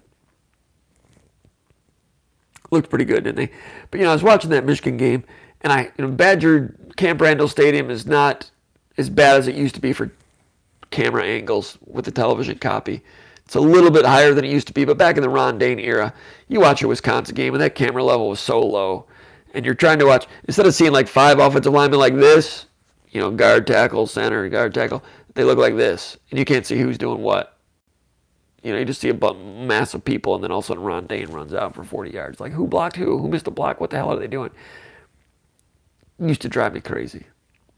And it's not as bad as it used to be, but instead of like this, like the Ohio State game, you see everybody from the TV level because their camera's way up. Wisconsin used to be like this. Now it's about like this. You can kind of see what's going on. I don't know if that makes sense or not, but just weird. Cheese. Wisconsin graduated 4 offensive linemen, 3 are in the NFL, and they reloaded with a better offensive line than they had last year. The defense is better. Defense is what took the year off last year for Wisconsin. It's back. That Taylor guy, I mean, Michigan State had a great defense back in 2011 with Kirk Cousins when they played Monty Ball twice. This guy's better than Monty Ball, but Michigan State, it was a couple of bighorn ram sheep hitting each other in that game, and Monty Ball still got out for 80 or 90 yards or whatever it was total. I got to say Wisconsin's more likely because they're going to run more. Ohio State's more balanced.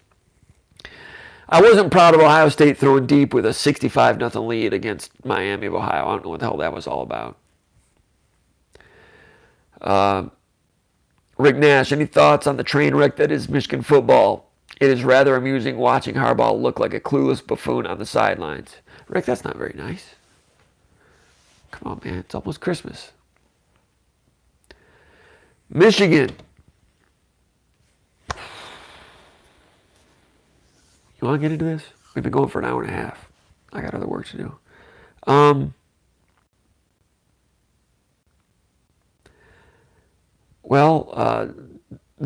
The leadership problem. I mean, you can see they're weak at defensive tackle compared to last year's. They're a step slow on defense, which is something I said here 3 weeks ago compared to last year. The wide receivers are still good. Quarterbacks not getting any time to throw. Offensive line not being able to pick up simple stunts against Army, and then 2 weeks later not getting any better at it against Wisconsin. Low on running backs. I wonder about the running back that they kicked off in the spring. I kind of wondered if that was a message to Harbaugh. The way that was released by the university. Charbonnet looked okay for a week or two, gets hurt. Handed off to Ben Mason, he fumbles. Not strong enough on the offensive line, defensive tackle. They did some stuff down the field with those mismatched wide receivers, but the wide receivers with some body language looking back at the quarterback. We've seen that at Michigan State over the years when the wide receivers start looking at the quarterback. Tyler O'Connor had that with from Donnie Corley during 2016, the beautiful year in 2016. That's not a good look. That means that there's a lack of leadership. That means nobody's stamping that stuff out. And did they look like they quit? I thought they quit against Ohio State, and I thought they quit in the bowl game. And everything at Michigan is individualistic. Come to Michigan. All the great players come to Michigan. All that stuff. You know all the stuff that they tell them. You're ranked number 1 in the world. Come here. We're ranked number 1 in the universe and everything. You're going to win championships. Who has it greater than us? All this stuff. And then they recruit over your head and shove you out the door. And teammates see their friends processed out of the program. Teammates see Michigan go and bring in a transfer quarterback, a leadership position on the team, overcutting other people in the program repeatedly. The message, it seems to me, repeatedly in that program is, players, you are nothing but a number. You're not allowed to major in anything you want to major in. Look at some of the tweets from recent players. We will tell you that Michigan is number 1 in the universe in the school of business, and we'll tell your mom, yeah, you're going to come to Michigan and get a great education and major in business, which is number 1 in the universe. But once you come to Michigan, you won't be allowed to major in business. And then we might process you out. And these players see this happen to people. So then when crap hits the fan, do they come together and get stronger? Or do they become fragmented, frayed individuals? When Nick Saban was coach at Michigan State, a lot of the players didn't like him because he was a tough guy, tough coach. There were some that liked him. Moose Allen liked him. Ike Reese liked him. He treated those guys well. Amp Campbell, he liked those guys. But you remember, and Saban was younger then and more temperamental than he is now. He's temperamental now. He's a nutcase, but he's a brilliant nutcase, right? But when he's at Michigan State, he was younger and even more knee-jerk. I don't want to say knee-jerk, but it's crazy. You saw when he coached at Michigan State. If Michigan State ever got behind by like 10, 14 points, they would just go ahead and lose by 40 or 30. They would quit. They would quit on him. He couldn't get them motivated. They didn't like him enough to rally and us against the world for the coach. When the crap hit the fan, check out. Now, I'm really curious to see if Michigan, for all those reasons I just mentioned, do the wheels come off. They're lucky that they've got a soft spot at the schedule right now, or maybe they're not lucky. I posted this on the board. I don't know what Rutgers is. I know they beat some like Massachusetts handily in the first game. They were blown out by who? Indiana or something? I could look it up. Iowa blew them out like 30-0. And then, so I don't know anything about Rutgers. They've been the worst team in the Big Ten every year for the last 3 or 4 years. Harbaugh in year 2 or 3 went to Rutgers and ran up the score. They got into the 70s because he wants to recruit a lot in New Jersey. And they ran up the score on Rutgers. Football is a game of will. Urban Meyer was talking about that in one of his urban analysis pieces on Big Ten Network about getting people motivated, like I've always said, to win collisions. And if your will drops a little bit, you can be a good team that goes to 3-9 like that. I don't know where they're going. Maybe they'll recollect themselves. I mean, the players used to like Lloyd Carr to a pretty good extent. When they lost to Appalachian State, he got them together. They had a real good season that year. I don't know now, man.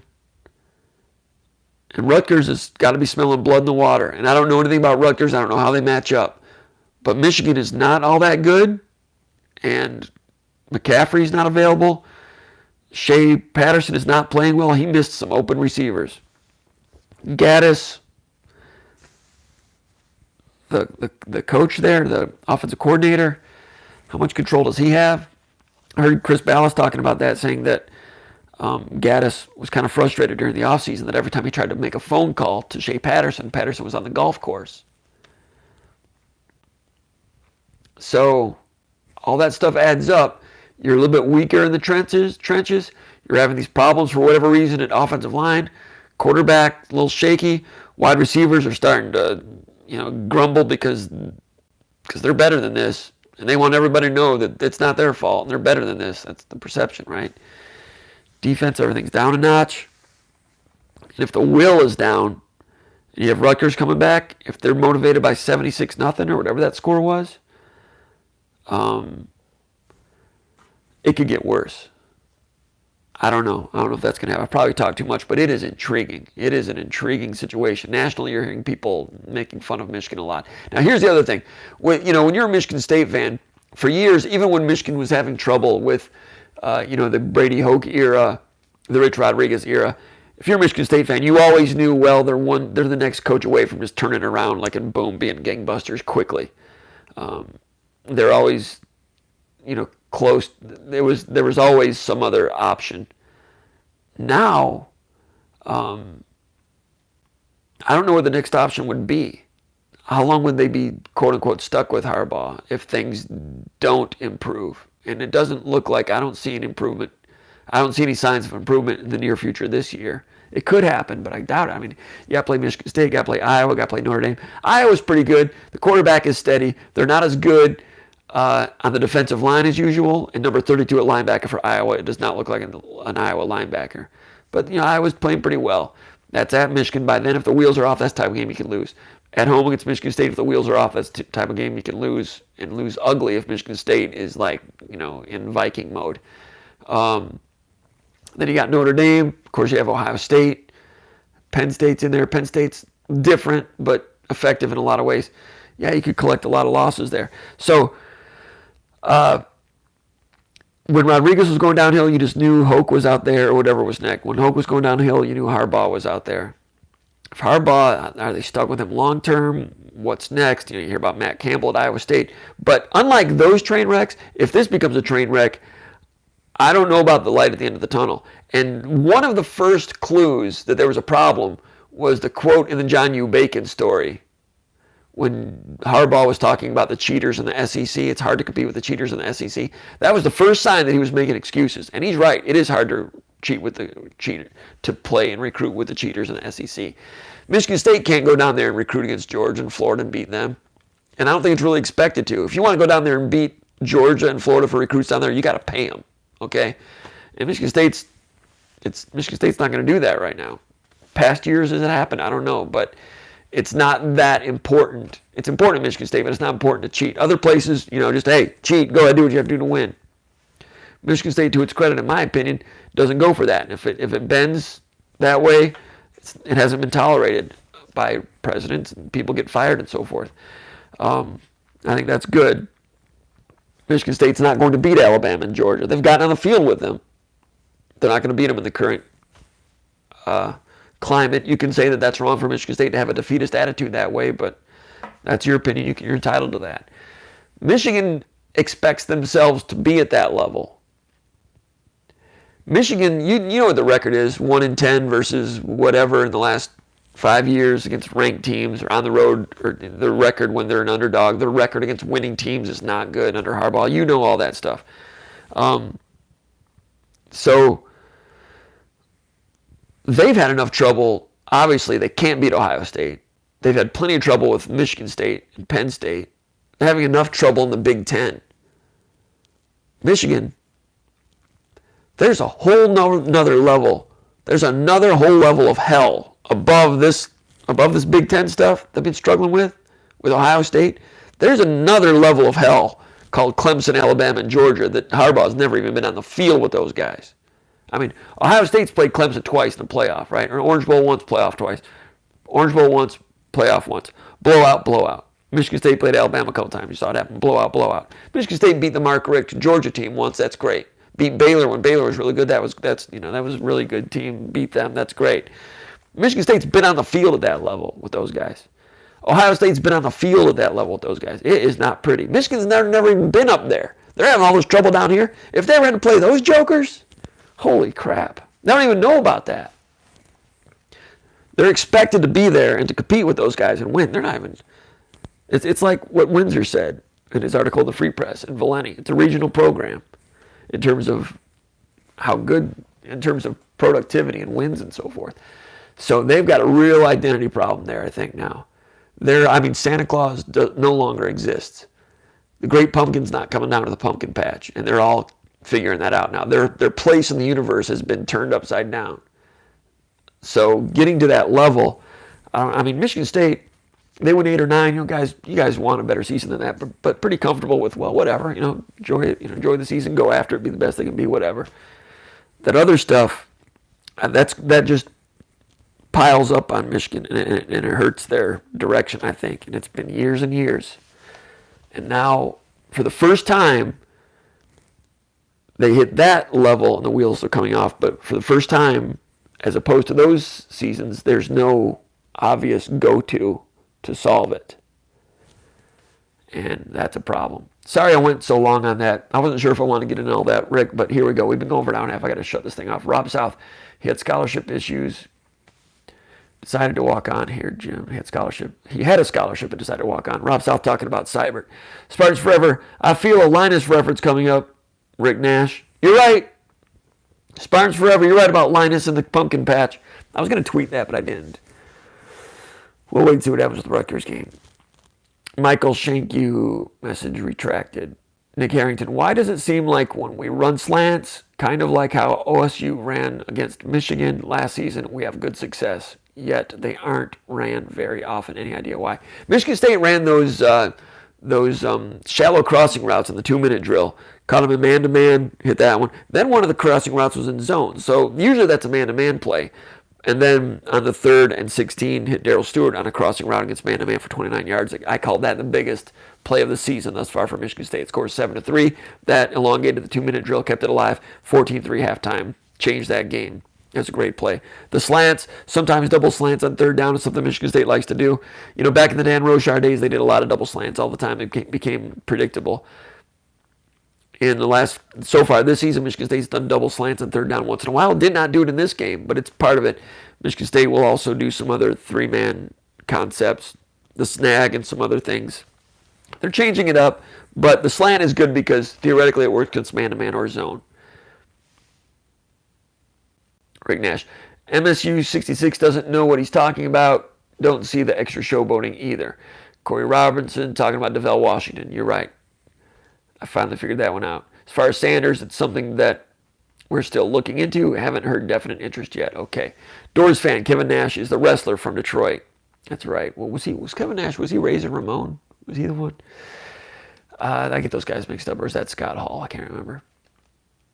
Anyway, Spartans Forever. Blackwell is getting an interview during 6 p.m. news in Detroit tomorrow. That's right. I wonder if Justin Rose is doing that interview. That'll be an interesting one. Tune in to WXYZ Detroit for that one.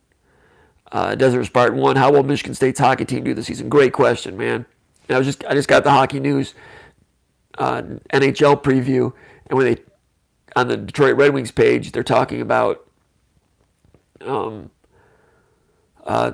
talking about players to watch, young guys to watch, and the Zadina guy for the Red Wings, who was the first round draft pick a couple years ago, the number 6 overall. They didn't mention him. They mentioned him, but they put Taro Hirose as the newcomer to watch. Of course, Hirose was productive at the end of the season last year for the Red Wings, fresh out of college. Hirose, I talked to Koepke about this. Neil Koepke, the best college hockey writer in the world. When was the last time Michigan State had as an exciting playmaker as Taro Hirose? And he had to go all the way back to Steve Guala. I mean, Hirose, he'd be on the ice, and I swear they'd get a scoring chance every shift when he was on the ice. Now he's gone, and they were a one-line team last year. We'll have to wait and see. They've got Media Day coming up in like 3 weeks, and the Green-White game's coming up after Media Day. I'll hang around to see that. I don't know how telling that'll be, but in order to win, Michigan State hockey is going to have to be, I think, system-oriented. Because I'm not sure that the talent is there to just outscore people right now. I don't know. I'll have to look into it more. But how good will they be? Gosh, the Big Ten didn't do real well in the tournament last year, and it's tough to make headway in there. I don't know. I don't know if they'll be better this year or not. I don't know. I got to ask some people that know more about it than I do, but it'll be fun to watch. Thanks for asking. From the desert. Michael Shanku, thanks for posting that PFF score regarding Campbell. Would it be possible to list every player's PFF score for each weekend? I'll do some of that. We'll probably maybe do a top 5. I don't want to list all of them because I don't feel good about it, because I'm not sure that those are really reflective of what the coaches think. I've disagreed with some stuff there in the past, like Josiah Scott, I thought, or the last year Michigan State's corner, the kid from Ohio. I can't think of his name, the guy that went pro early. He did really well, I thought, at corner against Arizona State, against N'Keal Harry, who was a first-round draft pick. And I thought he covered him, and did great, did really well, Gave up one play, and did really well, covered him, got targeted, incomplete, targeted, and then gave up another play, and whatever. And then the PFF score comes out, and he's like a C+. The wide receiver. Who's the wide receiver for Michigan, or the corner for Michigan State last year? Went both ways. And he graded out negatively in that game. I'm like, are you guys crazy? Are you guys freaking crazy? So sometimes I don't agree with everything with PFF. Did Harbaugh really hire Gaddis without an interview? Mentioned on the radio today. That's the word. That's what Valenti said. It was just like a phone interview. He was Diesel. Hall was Razor Ramon. Diesel. Scott Hall. Rick Nash was Diesel. All right. Doors fan knows his wrestling. Showing me something, Doors fan. They were the NWA and the WCW. Missed the 90s. AKA the Outsiders. Justin Lane. Thanks, Justin Lane. That'll do it. We're all a lot of questions. Went 90 minutes again. Sorry about that. It's great to spend our Monday night here with the Maggers, the Michigan State fans, the big fans, SpartanMag.com. Those of you that are still with us, thanks. It's been a long podcast. Thanks for contributing questions and all that you do for SpartanMag.com. It's been a good website for a number of years, and it's we're having a good time with it. I've got some articles to do tonight. Hopefully, got a press conference Tuesday. Maybe D'Antonio will have new news about Cole Chewins at the press conference tomorrow on Tuesday. I don't know. I think he's going to come back at some point. Is this the week? Don't know. If it is the week, will they tell us? Don't know. But Michigan State, happy week for Michigan State football. Congratulations to the Michigan State fans that are out there that stayed with the Spartans. And things are looking up. All of a sudden, the season looks pretty good. And got to maybe go in the old brass spittoon. I almost ordered the old brass spittoon to get it here. The little replica trophies. And I didn't think of it in time. That would have been a good look. Maybe in the future we'll do that. Thanks for tuning in to SpartanMag.com. Mailbag. It's not SpartanMag.com. What is this thing? SpartanMag Live Mailbag Podcast. Jim Comparoni. Go to SpartanMag.com for extra coverage throughout the week. Skull Session coming up. Big movie later on this week. Thanks a lot, everybody.